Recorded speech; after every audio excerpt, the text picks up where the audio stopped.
Hey everybody, this is Eric for the Little Whitehouse, and we've been having a lesson study with our kids on the focus of faith.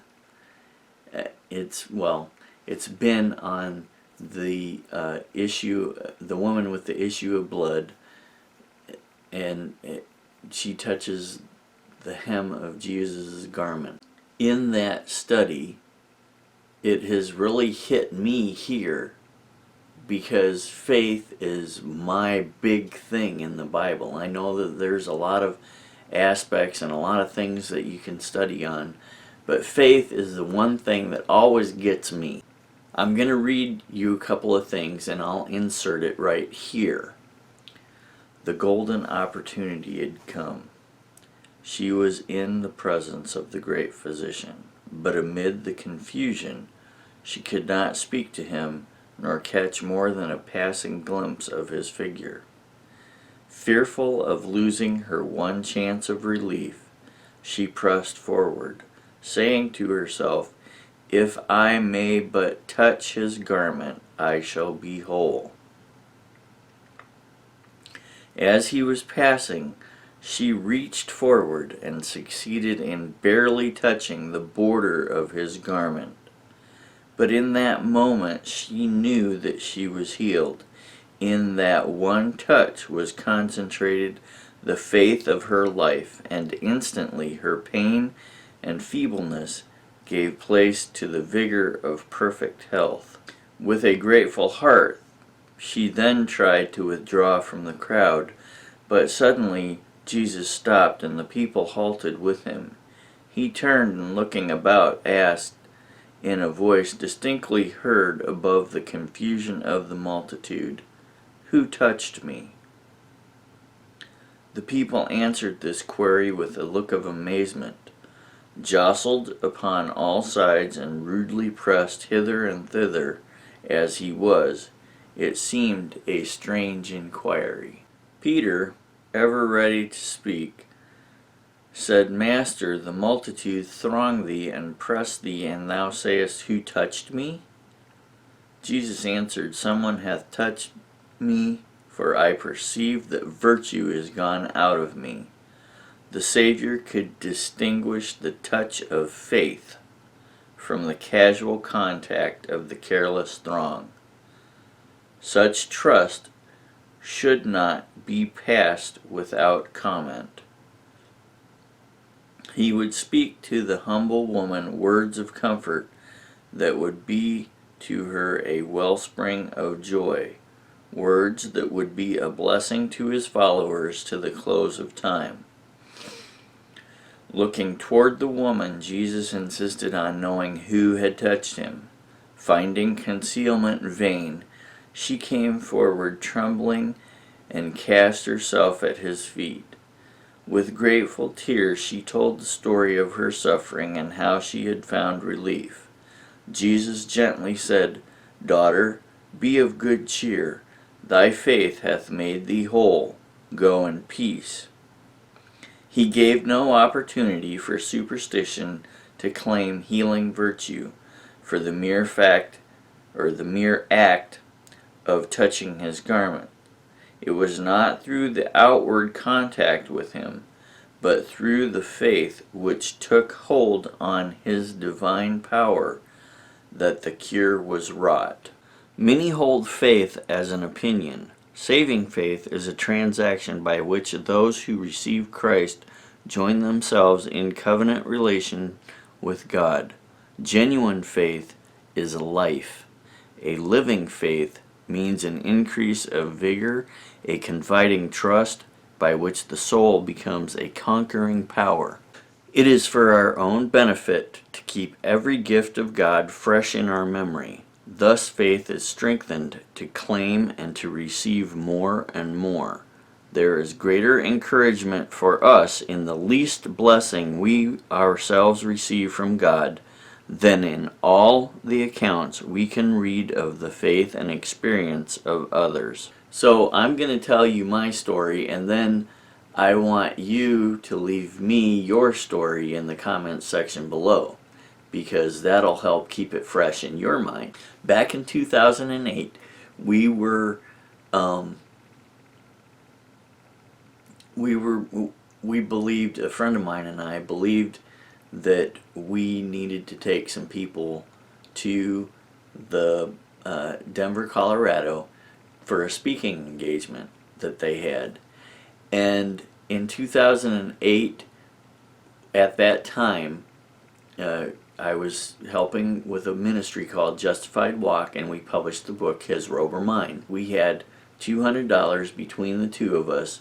Gas was $4, and I think it was $4.20 a gallon, and we were driving a Chevy Econoline van, which gets 8 to 10 miles a gallon. Now you can make it to Denver, Colorado at $4 a gallon. It's about 1,100 and some miles, but there's no way that you can make it back. And so we were starting on a journey that we had no possibility of making it back.